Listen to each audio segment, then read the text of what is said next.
ஒரு நாள் ராமர் அரசவையில் உட்கார்ந்துருக்கிறார். ராமராஜ்யம் நடந்துகிட்டு இருந்த நேரம். அந்த சமயத்தில் ஒரு நாய் அரச சபைக்கு வந்துதான். அது தலையில் அடிபட்டு ரத்தம். அந்த கோலத்தில் அது அங்கே வந்தது. எல்லாரும் ஆச்சரியமாக அதை பார்த்தாங்க. ராமரும் அந்த நாயை பார்த்தார்.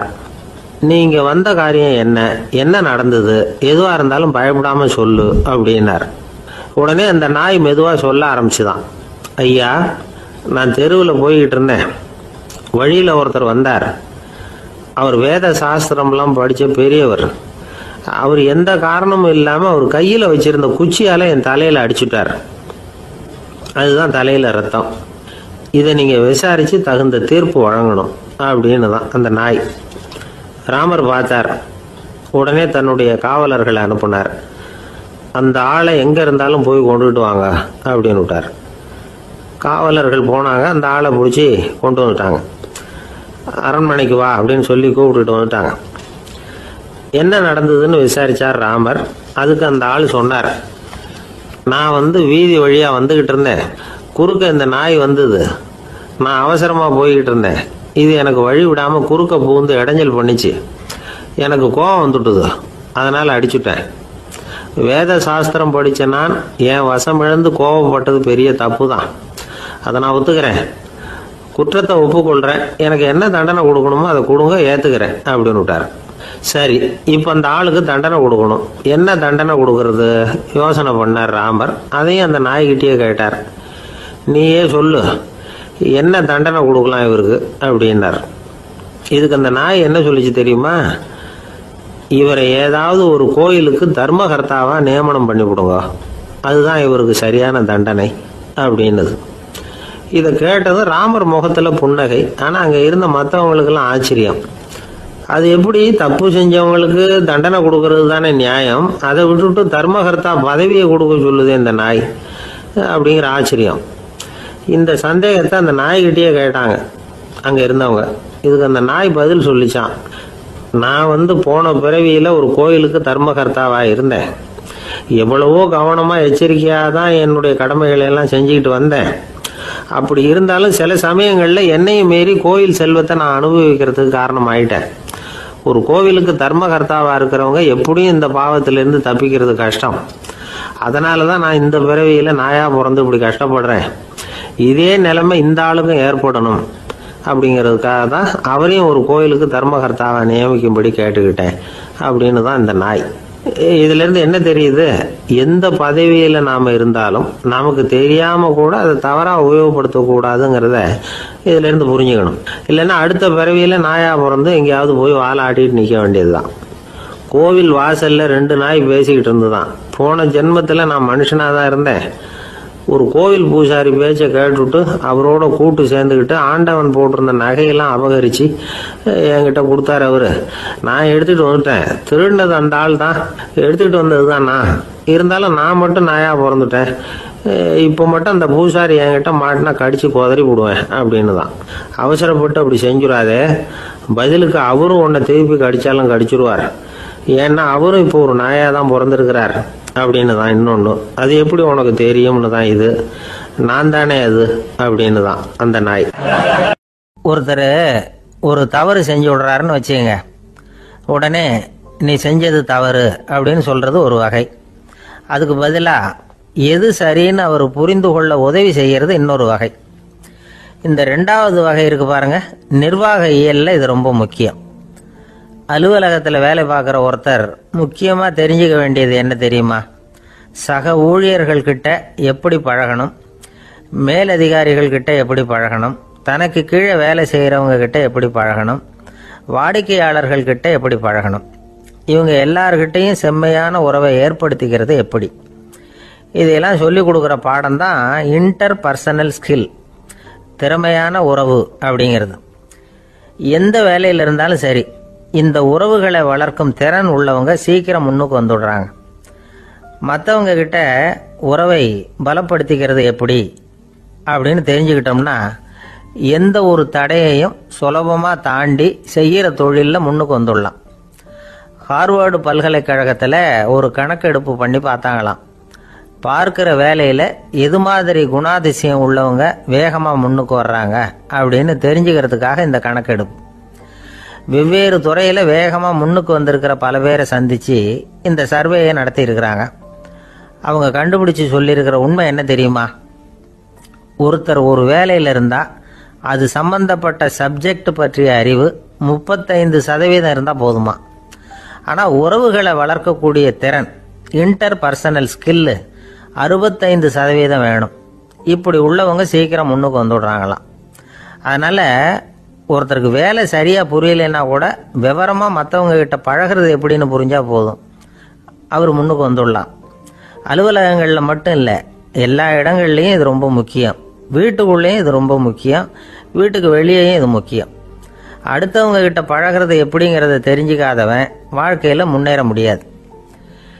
இன்னைக்கு ஆயுதங்களால் காயப்படுத்தி கொள்ளுகிறவர்களை விட வார்த்தைகளால் காயப்படுத்தி கொள்ளுகிறவர்கள் தான் அதிகம்.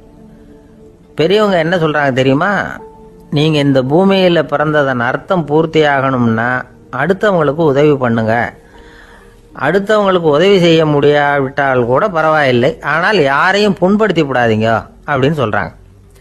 எனக்கு தெரிஞ்ச ஒருத்தர் ஒரு அலுவலகத்தில் வேலை பார்க்குறார். அவர் சொல்லுவார், எனக்கு இந்த இன்டர் பர்சனல் ஸ்கில் ரொம்ப அதிகம் சார். சக ஊழியர்கள்கிட்ட ரொம்ப சுமூகமாக நடந்துக்குவேன்.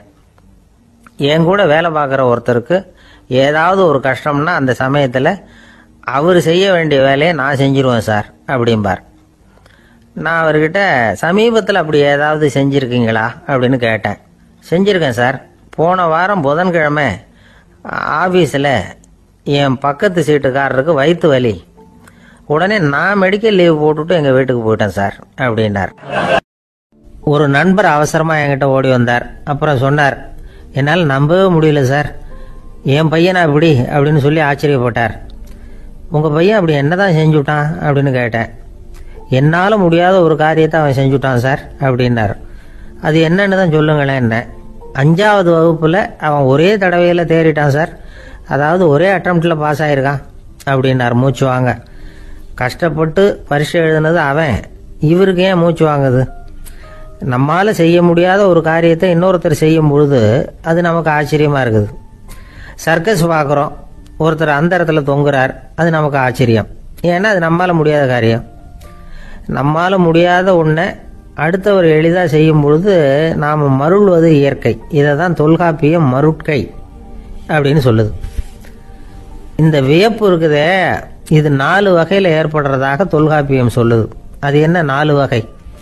முதல் வகை எப்படின்னா புதுமையான அரிய செயல்களை செய்கிறது. 2வது வகை என்னன்னா பெரும் செயல்களை செய்கிறது. 3வது வகை என்னன்னா மிக நுட்பமான செயல்களை செய்கிறது. 4வது வகை என்னன்னா ஆக்கம் தரும் செயல்களை செய்கிறது. புதுமை, பெருமை, சிறுமை, ஆக்கமோடு மதினம் சாலா மருட்கை 4 அப்படிங்கிறது தொல்காப்பியம். இன்னைக்கு விஞ்ஞானம் புதுசு புதுசாக எதையோ கண்டுபிடிக்குது. ஆரம்பத்தில் அது ஆச்சரியமாக இருக்குது, அப்புறம் அது நமக்கு பழகி போடுது. வானொலி பெட்டி புதுசாக வந்தப்போ ஒரு பெட்டி பேசுதுங்கிறது எவ்வளோ பெரிய ஆச்சரியம். இப்போ யாரும் அதை ஆச்சரியமாக பார்க்கறதில்ல. மதினம் சாலா மருட்கை அப்படின்னு ஒரு சொற்றொடர் வருது பாருங்க, அதில் கருத்தாழம் உண்டு. எதை பற்றியும் போதுமான அளவு புரிந்து கொள்ளாத போது ஒருத்தர் ஆச்சரியப்படுறார். புரிந்து கொண்ட பிறகு ஆச்சரியம் மறைஞ்சு போடுது. மிக நுட்பமான செயல்களும் நம்ம ஆச்சரியப்பட வைக்கும். ஒரு அரிசியில் ஒரு திருக்குறள் எழுதி காட்டுறாங்க, ஒரு முட்டை ஓட்டுக்குள்ளே ஓவியம் தீட்டி காட்டுறாங்க. கருங்கல் சிற்பங்களில் எவ்வளவு நுட்பமான வேலைப்பாடுகளை எல்லாம் பார்த்து ஆச்சரியப்படுறோம். இது மாதிரி ஆக்கப்பூர்வமான அரிய செயல்களை செய்கிறது கூட வியப்பை உண்டு பண்ணும். குப்பை கூலங்களை கூட வாழ்க்கைக்கு பயன்படுகிற பொருளாக மாற்றுகிறவர்கள் இருக்காங்க. அவர்களுடைய செயல் வியப்பு அளிக்குது. இடைக்காட்டு சித்தர் பாடின 30 நூலில் வர்ற ஒரு பாடல், ஆற்றல் பிறர் அறிதலின் அகம் கிளர்வு உறுதலின் கற்று அறி பாணர் கழுமிய கோடலின் தோற்றம் உருகவே போற்றல் சால் வியப்பே. ஒருத்தருடைய ஆற்றல் தெரியாமல் இருந்தது, அவருடைய அரிய செயலை பார்க்கும் பொழுது வியப்பாக இருந்தது, மனசுக்குள்ள கிளர்ச்சி. பாவலர்கள் இவர்களுடைய புகழை பாடி மற்றவர்களும் தெரிந்து கொள்ளுமாறு செய்கிறார்கள் அப்படிங்கிறது தான் ஒரு யதார்த்தமான உண்மை. ஆக எல்லா வகையிலும் மக்கள் தங்களுடைய வாழ்க்கையில் முன்னேறுவதற்கான வழிகாட்டுகிற ஒரு மெய்ப்பாடு தான் வியப்புங்கிறது.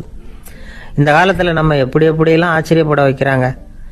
ஒரு ஆளை பிடிச்சி ஜெயிலில் கொண்டு வந்தாங்க. ஜெயில் அதிகாரி அவனை ரொம்ப ஆச்சரியமாக பார்த்தாரான். இவன் கேட்டான், ஏன் சார் அப்படி பார்க்குறீங்க, நான் இப்போ இங்கே வர்றது உங்களுக்கு ஆச்சரியமாக இருக்குதா அப்படின்னு கேட்டிருக்கான்.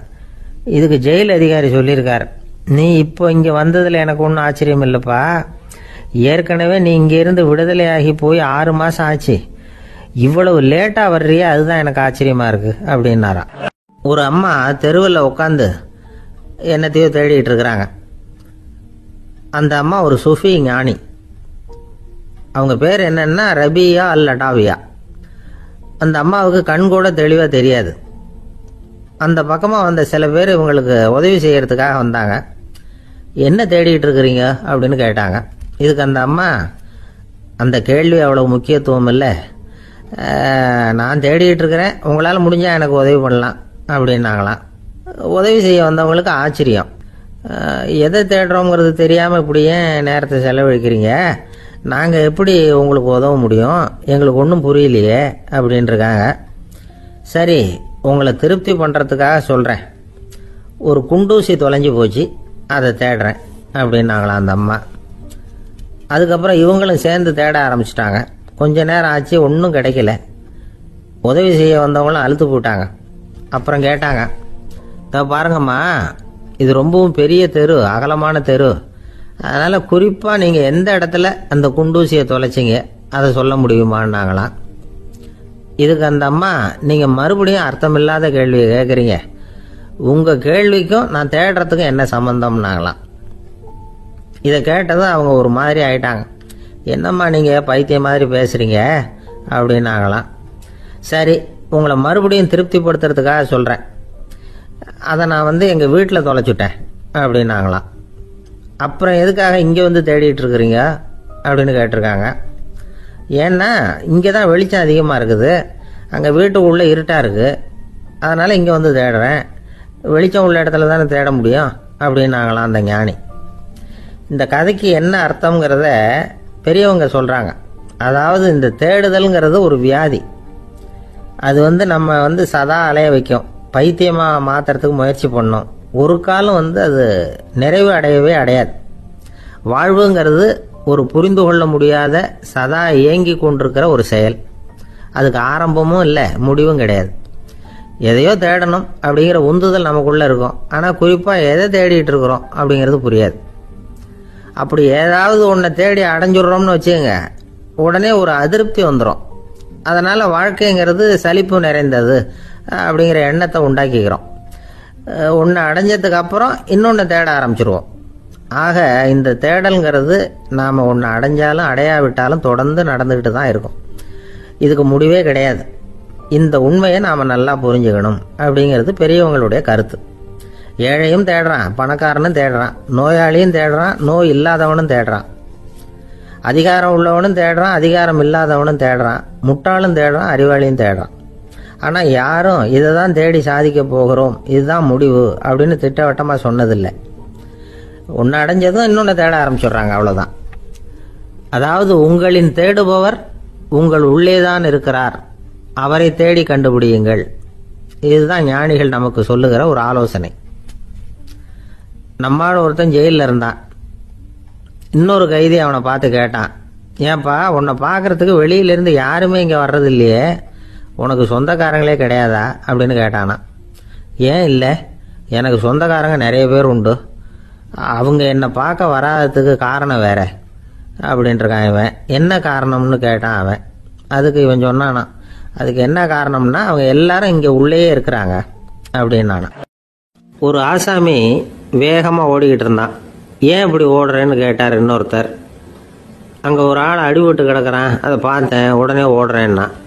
எங்கேன்னு கேட்டார். ஆஸ்பத்திரிக்குன்னா. ஒரு ஆள் அடிபட்டு கிடக்கிறத பார்த்தா உடனடியாக நாம் செய்ய வேண்டியது முதல் உதவி, அதுக்கப்புறம் தான் ஆஸ்பத்திரி. இன்றைக்கி விபத்துங்கிறது சர்வசாதாரணமாக நடந்துக்கிட்டு இருக்குது. வாகன விபத்து, வெடிகுண்டு விபத்து, தீ விபத்து, கட்டடம் சரியறது, பூகம்பம், இப்படி நிறைய நடக்குது. ஒரு விபத்தை பார்த்துட்டா நம்மளில் பல பேர் நமக்கு என்னத்துக்கு வம்புன்னு ஒதுங்கி போயிடுறதும் உண்டு. சில பேர் துணிஞ்சு கிட்ட போய் உதவி செய்கிறதும் உண்டு. அப்படி உதவி செய்ய நினைக்கிறவங்களுக்கு உபயோகப்படுற தகவல் இது. விபத்தில் காயமடைஞ்சவங்களை 3 பிரிவாக பிரிக்கலாமா.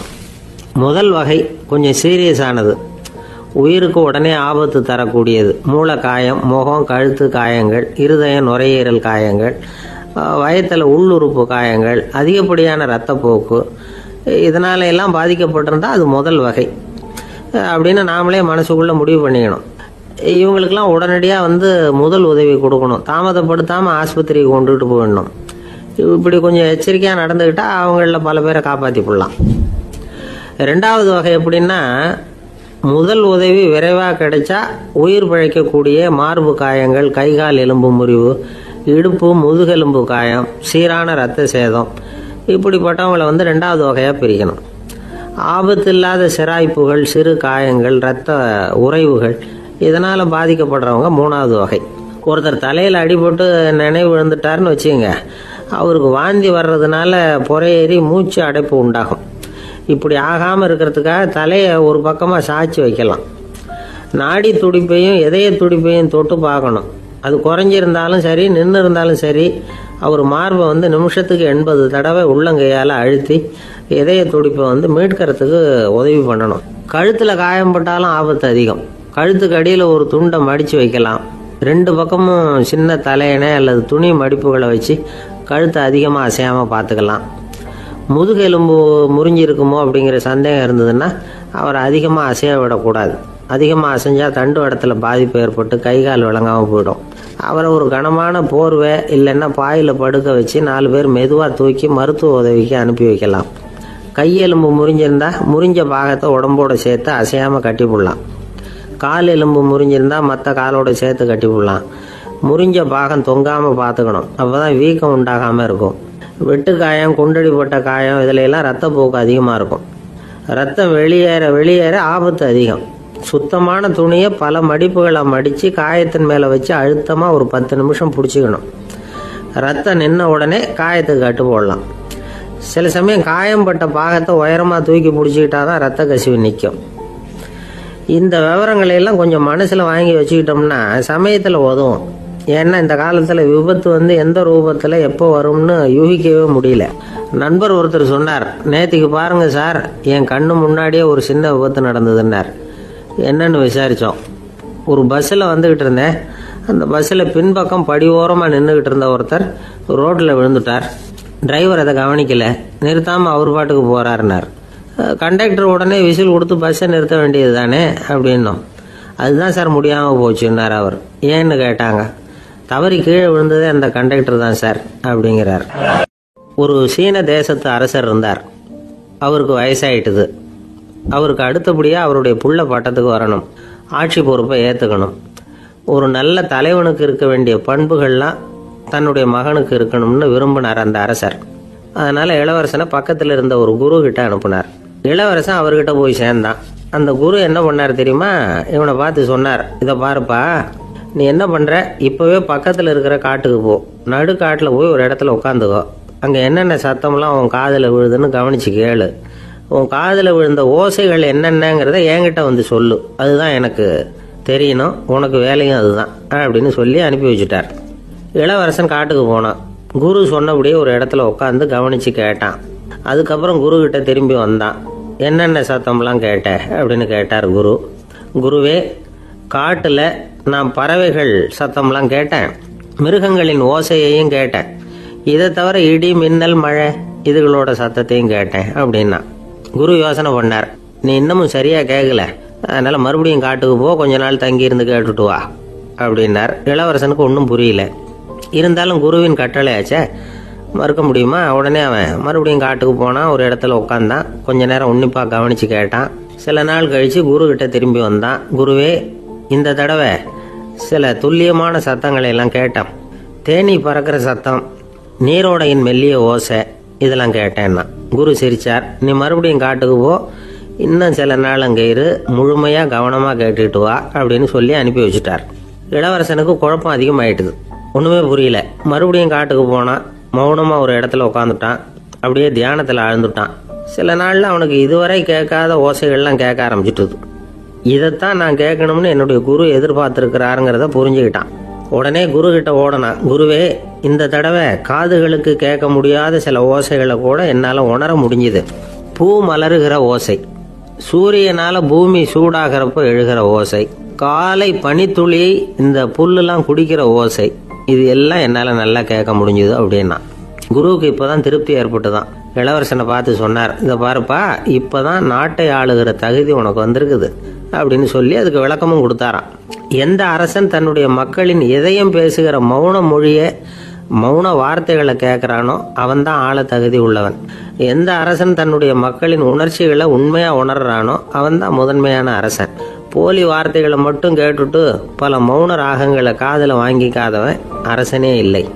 எந்த நாட்டில் எப்போ ஒரு அரசன் தன்னுடைய மக்களின் உணர்ச்சிகளை கேட்க மறுக்கிறானோ அன்னையிலிருந்தே அந்த நாடு அழிய தொடங்குது அப்படின்னு அர்த்தம். இதுதான் அந்த குரு இளவரசனுக்கு போதிச்சது. வாயால் பேசுறத மட்டும் கேட்டு ஏமாறக்கூடாது, உணர்ச்சிகளையும் கேட்கறதுல தான் மனப்பக்குவம் உண்டாகும். மக்கள் உணர்ச்சிகளை புரிந்து கொள்ளாத அரசர்கள் நீடிச்சிருக்க முடியாது. அது மாதிரி நாடுகளில் அடிக்கடி குழப்பம் தான் உண்டாகும். அப்படி இருந்தால் அடிக்கடி ஆட்சி மாறிக்கிட்டு இருக்கும். அப்படிப்பட்ட ஒரு தேசம், அங்கே ஒரு சிறைச்சாலையில் 3 கைதிகள் பேசிக்கிட்டு இருந்தாங்க. ஒருத்தன் சொன்னான், நான் இந்த நாட்டு ராஜாவை எதிர்த்து பேசிக்கிட்டு இருந்தேன், அதனால் என்னை பிடிச்சி கொண்டாந்து இங்கே போட்டுட்டாங்க அப்படின்னா ஒருத்தன். இன்னொருத்தன் சொன்னான், நான் இந்த நாட்டு ராஜாவை ஆதரித்து பேசிக்கிட்டு இருந்தேன், அதனால் என்னை பிடிச்சி கொண்டாந்து இங்கே தள்ளி விட்டாங்க அப்படின்னா. அது சரி, நீ என்ன தப்பு பண்ண அப்படின்னு சொல்லி 3வது ஆளை பார்த்து இவங்க கேட்டாங்க. அதுக்கு அந்த ஆள் சொல்கிறான், நான் தான் இந்த நாட்டு ராஜா அப்படின்னானா. கணவன் மனைவி அன்பாக இருக்கணும், ஒருத்தர் நல்லா புரிஞ்சுக்கணும், விட்டு கொடுக்குற மனப்பான்மை வேணும். அதுதான் ஒரு நல்ல குடும்பம். இன்னைக்கு பல குடும்பங்களில் அர்த்தமில்லாத சண்டைகள் தான் அதிகம். கிராமப்புறங்களில் வேடிக்கையாக ஒரு கதை சொல்லுவாங்க. ஒரு ஊரில் ஒரு ஆள் இருந்தான், வேலை வெட்டி இல்லாமல் சும்மாவே இருந்தான். அவனுக்கு கல்யாணம் பண்ணி வச்சாங்களாம். மனைவி சேர்ந்தா, சும்மாவே உட்காந்துருக்கிறியே, ஏதாவது சம்பாதிக்கிற வழியை பாரு அப்படின்ட்டு இருக்கா. அதுக்கு தான் யோசனை பண்ணிகிட்டு இருக்கிறேன், ஒரு அருமையான ஐடியா அப்படின்னானா. என்ன அது சொல்லு அப்படின்ட்டு இருக்கா. அவ ஒரு ஆட்டுக்குட்டி வாங்க போகிறேன்னு இருக்கான். அதை வாங்கி என்ன பண்ண போகிறேன்னா, அந்த குட்டி வளரும், பெருசாகும், அதுக்கப்புறம் அது நிறைய குட்டி போடும் அப்படின்ட்டுருக்கான். சரி, அப்புறம் என்ன, அதையெல்லாம் சந்தையில் கொண்டுட்டு போய் விற்றுவிட்டு அந்த காசுக்கு ஒரு எருவு மாடு வாங்கலாம். சரி, அது எதுக்கு? எருவு மாடு நிறைய பால் கொடுக்கும், அதை கொண்டுகிட்டு போய் பால் பண்ணையில் கொடுப்பேன், அல்லது நானே விற்றுருவேன், கை நிறைய காசு கிடைக்கும். அதுக்கப்புறம் ஒரு பசுமாடு வாங்குவேன், பாலையும் விற்கலாம், நாமளும் காய் போட்டு சாப்பிட்லாம், இப்படிலாம் சொல்லியிருக்கான். அப்போ அந்த பொண்ணு சொல்லிச்சான், அடுத்த தெருவில் இருக்கிற எங்கள் அம்மா வீட்டுக்கும் கொஞ்சம் பால் கொடுத்து அனுப்பலாம் அப்படின்ட்டுருக்கா அந்த பொண்ணு. இந்த இடத்துல கணவனுக்கு கோவம் வந்துட்டுது. அது எப்படி உங்கள் அம்மா வீட்டுக்கு எதுக்கு கொடுக்கணும், அதெல்லாம் முடியாதுன்றிருக்கான். இந்த இடத்துல சண்டை ஆரம்பமாயிட்டுது. கொஞ்ச நேரத்தில் 2 பேரும் சத்தம் போட ஆரம்பிச்சிட்டாங்க. கடுமையான சண்டை நடக்கிறத பக்கத்து வீட்டுக்காரன் காதில் வாங்கினான். அவன் ஓடியாந்தான். அவனுக்கு தெரியும், வாங்காத மாட்டுக்காக இப்படி சண்டை போட்டுக்கிட்டு இருக்கிறாங்கங்கிறது அவனுக்கு புரியும். அவன் ஓடி சொன்னான், ஏண்டா உன்னோட பசுமாட்டை ஒழுங்காக கட்டி போடக்கூடாதான்னு இருக்கான். என்னடா சொல்கிறேன்னா, இவன் உன் மாடு என் தோட்டத்தில் மேய்ஞ்சுட்டுது, பயிரெலாம் நாசமாயிட்டுது, 10,000 ரூபா அளவுக்கு சேதம், அதை வாங்கிட்டு போகிறதுக்கு தான் வந்தேன், குடுறா 10,000 நானா. இவன் அரண்டு போயிட்டான். அப்புறம் சொன்னா, டே, நான் இன்னும் மாடே வாங்கலையே, அதுக்குள்ளே அது எப்படிடா உன் தோட்டத்தில் மேயும், என்னடா உளர்றேன்னு இருக்கான். நீ தாண்டா இப்போ உளறிக்கிட்டு இருக்க, மாடே வாங்கலை, அதுக்குள்ளே எப்படிடா உன்னுடைய மனைவி அவங்க அம்மா வீட்டுக்கு பால் கொடுத்து அனுப்ப முடியும் அப்படின்னு அவன் கேட்டானா. நம்மளால இப்போ தான் புத்தி வந்துதான். அர்த்தமே இல்லாத சண்டை போட்டுக்கிட்டு இருக்கிறோம் அப்படிங்கிறத அவன் புரிஞ்சுக்கிட்டானா. இது நம்ம முன்னோர்கள் சொல்லியிருக்கிற ஒரு கதை. சண்டையில் தான் அர்த்தம் இல்லையே தவிர கதையில் அர்த்தம் உண்டு. அதாவது இல்லாத விஷயங்களுக்காக சண்டை போட்டுக்கிட்டு இல்லறத்தை வீணாக்கிக்கிட்டு இருக்கிற மனிதர்கள் இன்றைக்கு நிறைய பேர் இருக்கிறாங்க. ஒருத்தன் தன்னுடைய மனைவியை பற்றி மாமனார்கிட்ட புகார் சொன்னானா. மாமா, உங்கள் பொண்ணு அர்த்தமில்லாத சண்டை போடுறா, எதுக்கு எடுத்தாலும் எடுத்தெறிஞ்சு பேசுகிறா அப்படின்ட்டுருக்கான். நீ எப்படி மாப்பிள்ளை அதை சமாளிக்கிற அப்படின்னு கேட்டிருக்காரு அவரு. அவள் எடுத்தெறியறது என் மேலே படாமல் ஒதுங்கி நின்றுக்கிறேன் அப்படின்னு நானா இவன்.